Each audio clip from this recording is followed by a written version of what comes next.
अपनी संस्था इंटक की तरफ से आप सबों का हार्दिक स्वागत वंदन एवं अभिनंदन करता हूँ। और खास करके मैं राजशेखर मंत्री जी को धन्यवाद देता हूँ कि हमने उन्हें कहा कि हम आना चाहते हैं, उन्होंने कहा कि नहीं आप आइए, और आज आपके बीच हमें रूबरू होने का मौका मिला।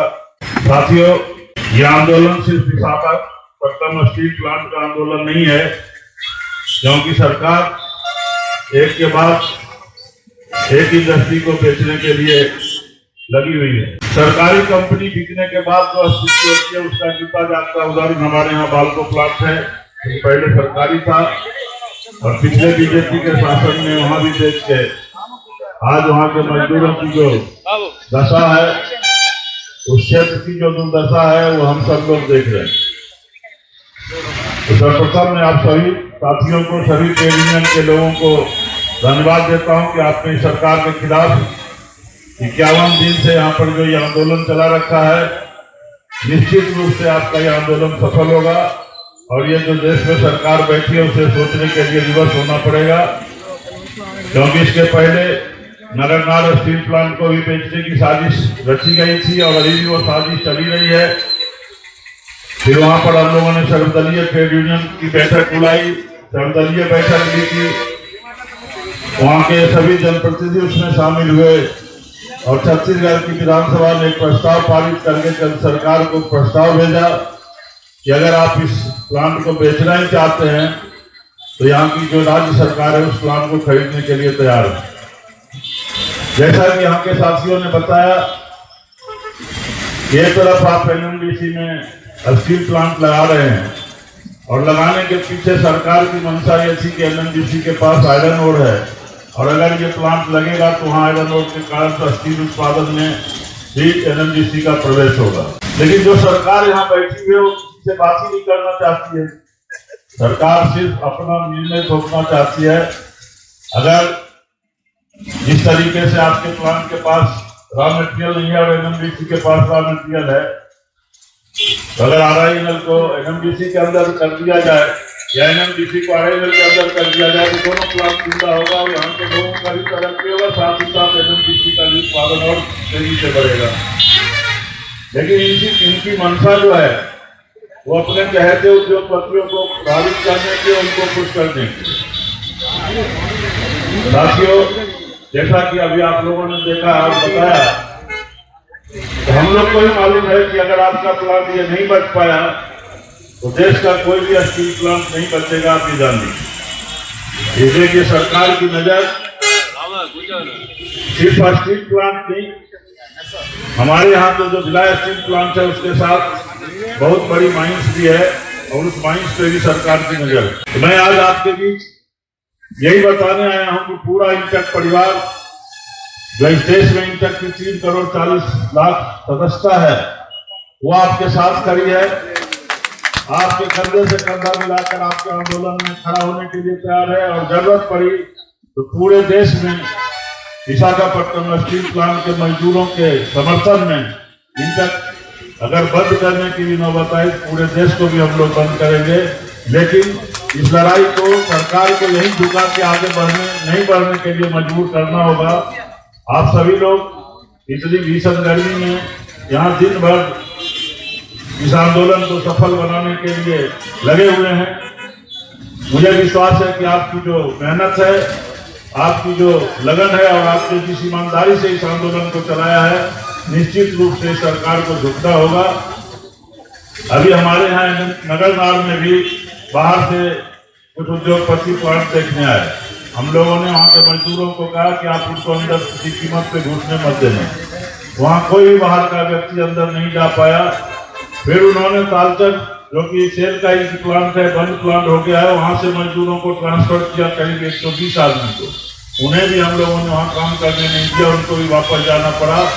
जरूरत अगर पड़े, चाहे कोई भी सेल का चेयरमैन हो, चाहे किसी भी पार्टी को लेकर उस पार्टी को इस प्लांट के अंदर प्रवेश नहीं करने देना, चाहे उसके लिए क्यों नहीं सड़क पे सोना पड़े, सड़क पे लड़ना पड़े, लाठियां खानी पड़े, गोलियां खानी पड़े, फिर भी जो भविष्य आपके हाथ में है, इसलिए कि आप इस प्लांट का, आपके बाद इस प्लांट का भविष्य है, आपके बाद इस प्लांट में लोग काम करेंगे, आपके बाद के लोगों के लिए भी ये प्लांट बनाया गया है।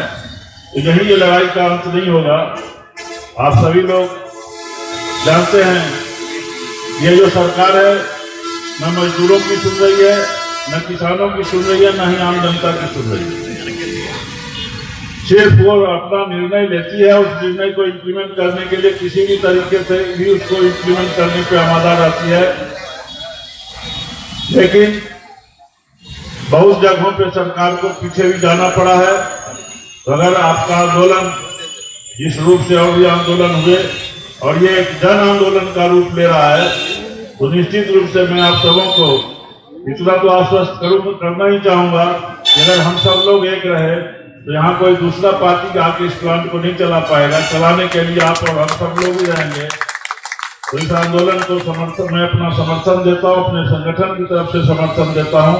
साथ ही साथ आप लोग को बधाई भी देता हूँ कि इतना लंबा आंदोलन आप लोगों ने पूरी तन्मयता के साथ, पूरी जोशो खरोश के साथ जारी रखा है। लेकिन इसे और भी आगे जारी रखने के लिए आप सबों को तत्पर रहना पड़ेगा, क्योंकि ये सरकार ये चुनाव के बाद उनकी तेजी आएगी और भी संयंत्र को बेचने की बात करेंगे। उसे रोकने के लिए हम सभी ट्रेड यूनियन के साथी आपके साथ है, इस देश का पूरा मजदूर संगठन आपके साथ है। और निश्चित रूप से अगर वैसी स्थिति आएगी तो क्षेत्र की जनता का भी साथ आपको मिलेगा, ऐसा मेरा विश्वास है। मैं ज्यादा समय न लेते हुए, क्योंकि आप सभी लोग दिन भर यहाँ पर आंदोलन में रहे हैं, कुछ लोग ड्यूटी से भी जा रहे हैं, तो एक बार पुनः मैं आप सबों का अभिवादन करते हुए मैं सरकार को चेतावनी देना चाहता हूँ कि लोग अगर सही तरीके से अपनी सभ्यता का परिचय दे रहे हैं, आप भी अपनी सभ्यता का परिचय देते हुए लोगों की मांगों को सुने, उसका निराकरण करें और जो देश की प्रगति के लिए, इस देश के लोगों की तरक्की के लिए जो अच्छा हो वैसा ही कार्य करें, न कि अपना मनमानीपन रवैया किसी का। हिटलर का जब नहीं चला तो मोदी का क्या चलेगा? मोदी हिटलर की राह चल रहे हैं, उनका भविष्य भी हिटलर जैसा ही होगा, ऐसा मेरा विश्वास है। एक बार पुनः मैं आप सबों को धन्यवाद देते हुए अपनी वाणी को विराम देता हूँ। जय हिंद, जय इंटर, जय आंध्र प्रदेश। కేంద్ర ప్రభుత్వం అనుసరిస్తున్న ప్రైవేటైజేషన్ ప్రోగ్రామ్స్ అగెనిస్ట్ గా మనందరూ కూడా ఈ రోజు పోరాటం చేసిన దానికి మీరందరూ కూడా ఐక్యతగా నిలబడినందుకు ప్రత్యేకంగా మీ అందరికీ కూడా ఐఎన్టీసీ తరఫున మీ అందరికీ కూడా మొదటగా కృతజ్ఞతలు తెలియజేస్తున్నాం. మరి ఇదే ప్రైవేటైజేషన్ దాని మీద విశాఖ పోర్ట్ కానీ, షిప్ యార్డ్ కానీ, బిహెచ్పి కానీ, మిగతా ఏమైనా పబ్లిక్ రంగ సంస్థలు ప్రైవేటైజేషన్ చేస్తే ఇంత యాక్సిషన్ ప్రోగ్రామ్ ఎక్కడ కూడా ఎవరు కూడా చేయలేని పరిస్థితి మనందరికీ తెలుసు. మన చరిత్ర విశాఖ స్టీల్ ప్లాంట్ ఉద్యోగులకు మాత్రమే దక్కుతుందని ఈ సభాముఖంగా మీ అందరికీ కూడా తెలియజేస్తున్నాం. ఈ పోరాటం ఇంతటితో ఆగకుండా ఏదైతే విశాఖ స్టీల్ ప్లాంట్ ప్రైవేటీకరణ కానీ అమ్మాలని కేంద్ర ప్రభుత్వం తలపడుతుందో, ఈ యాక్సిషన్ ప్రోగ్రామ్ వల్ల, ఈ ఐక్యత వల్ల మిగతా పబ్లిక్ సెక్టర్ లో అన్ని కూడా అమ్మకుండా ఉండడానికి ఇది ఒక ఐక్యత, ఇది ఒక నాంది అని చెప్పి ఈ స్టీల్ ప్లాంట్ కార్మికులందరికీ కూడా మరి విషయంగా తెలియజేస్తున్నాం. మరి ముఖ్యంగా కేంద్ర ప్రభుత్వం తలపెట్ట ప్రైవేటైజేషన్ లో లాస్ లో ఉన్న పరిశ్రమలను అమ్మాలనే ప్రయత్నం చేస్తుందో, మరి విశాఖ స్టీల్ ప్లాంట్ లాస్ లో లేదు, ప్రాఫిట్ లైన్ ఉంది. ఈ కేంద్ర ప్రభుత్వం ఇచ్చిన నిధుల కంటే ఎక్కువ నిధులనే నీకు ట్యాక్స్ రూపంలో చెల్లించారు, నీ తాలూకా నిధులు ఏమి లేవు, ఎందుకు ప్రైవేటీకరణ చేస్తున్నారని అడిగితే అసలు పబ్లిక్ రంగ సంస్థలన్నీ అమ్మేస్తాం, వ్యాపారం చేయడానికి కేంద్ర ప్రభుత్వం ప్రజలు పరిపాలించడానికి కానీ వ్యాపారం చేయడానికి కాదని అంటుంది. అయితే ప్రభుత్వం మరి ఏ ఉద్దేశంతో కోటి ఉద్యోగాలు, సంవత్సరానికి కోటి ఉద్యోగాలు ఇస్తానని మోడీ ఎన్నికల్లో ప్రచారం చేశాడో మనకు అర్థం కావట్లేదు.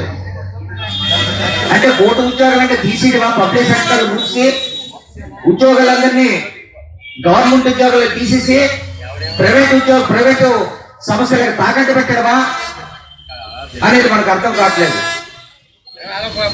మరి మనం చాలా మంది ప్రధానమంత్రులు చూసాం, చాలా మంది ముఖ్యమంత్రులు కూడా చూసాం. ఎన్నికలు అనేక రకమైన వాగ్దానాలు చేస్తారు, అవి కొన్ని ఇంప్లిమెంట్ జరుగుతాయి, కొన్ని జరగలేవు. కానీ అబద్ధాలు ఆడే ముఖ్యమంత్రి కానీ ప్రధానమంత్రి కానీ చూసుకున్నట్లయితే అబద్ధాలాడే ప్రధానమంత్రి ఎవరైనా ఉన్నారంటే మోడీ అని చెప్పేసి ఈ సభ అందరికీ కూడా తెలియజేస్తాం. అబద్ధాల మీద అబద్ధాలు. ఒక రాష్ట్రానికి వెళ్ళి ఆడవాళ్ళకి గౌరవం ఇవ్వట్లేదని ఒక దగ్గర అంటాడు. మరి వెస్ట్ బెంగాల్ వెళ్ళి అక్కడ ఒక చీఫ్ మినిస్టర్ అగనిస్ట్ గా మమతా బెనర్జీ మీద లేనిపోయిన అబద్ధాలు మాట్లాడుతుంటాడు. ఇంత మనం ఇలాంటి ప్రధానమంత్రి మనం ఎక్కడ కూడా చూడలేదు. మరి వ్యాపారం కానప్పుడు ఎల్ఐసి వ్యాపారం అండి, రైల్వే వ్యాపారమా? ఒక్కసారి మనం అందరూ ఆలోచించాలి. ఈ పబ్లిక్ సర్వీస్, పబ్లిక్ రైల్వే మిగతా దగ్గర అన్నింటికంటే రైల్వే వెళ్తే తక్కువ ధరకు వెళ్తుందని ప్రతి ఒక్కరు కూడా రైల్వేలో ప్రయాణం చేస్తాం. ఇన్సూరెన్స్ ఎల్ఐసి అనేది మనం కానీ మన తర్వాత కానీ ఏదైనా జరిగితే మన కుటుంబాన్ని ఆదుకోవడానికి ఇన్సూరెన్స్ అన్ని కూడా చేస్తుంటాం. మరి అది వ్యాపారం ఎలాగవుతుందో మనకి ఏం అర్థం కావట్లేదు. ఇలాంటి అబద్ధాలకు మన ప్రధానమంత్రి ఉన్నారంటే ఇలాంటి మోడీని మన దించే వరకు కూడా ఈ పోరాటాలు ఇది నాంది అని మీ అందరికీ తెలియజేస్తూ, మీతో పాటు జిల్లా అన్ని ట్రేడ్ యూనియన్లు కూడా నిన్నటి నుంచి కూడా మేము మన గాంధీ మున్సిపల్ ఆఫీసర్లుగా గాంధీ గారు కూడా మీతో పాటు విశాఖపట్నంలో ఉన్న పబ్లిక్ అందరికీ తెలియాలనే ఉద్దేశంతో అక్కడ కూడా నిరాపేక్షలు ఉదయం 10 గంటలకి సాయంత్రం 5 గంటల వరకు మేము పెట్టాం. అందులో కూడా మేము అందరూ కూడా పాల్గొంటాం. మీరు ఎప్పుడైతే ఈ టెంట్ మీరు విజయం సాధించి చేస్తారో అప్పటి వరకు కూడా అది కూడా టెంట్ ఉండి ఈ పోరాటంలో అందరూ కూడా భాగస్వామ్యం అవుతామని, ప్రజలు కూడా భాగస్వామ్యం చేస్తామని ఈ సభకు తెలియజేసుకుంటూ, మరింతటి ముఖ్యంగా రాజశేఖర్ గారు జాతీయ ఐఎన్టీసీ అధ్యక్షుడు సంజయ్ రెడ్డి గారు తీసుకొచ్చారు. మరి జాతీయ ఐఎన్టీసీ ప్రధాన కార్యదర్శి సంజయ్ శేఖర్ గారు కూడా ఈవేళ తీసుకొచ్చి మీ అందరి సమక్షంలో ఈవేళ మద్దతు తెలిపినందుకు, మరి అంత పట్టుదల దీక్ష మంత్రి రాజశేఖర్ గారు ఉన్నందుకు, అంతేకాదు అవసరం అనుకుంటే జాతీయ నాయకులందరినీ కూడా ఒకరోజు తీసుకొచ్చే కంకణ కొట్టుకోవాలని మంత్రి రాజశేఖర్ ఈ సభాముఖం మీ అందరికీ తెలియజేసుకుంటూ, ఇంతటి చక్కని కార్యక్రమంలో పాల్గొనే అవకాశం కల్పించిన మీ అందరికీ, అందులో అనంతపురం నుంచి వచ్చిన మహాత్మా గాంధీ కూడా ధన్యవాదాలు తెలియజేసుకుంటూ సెలవు.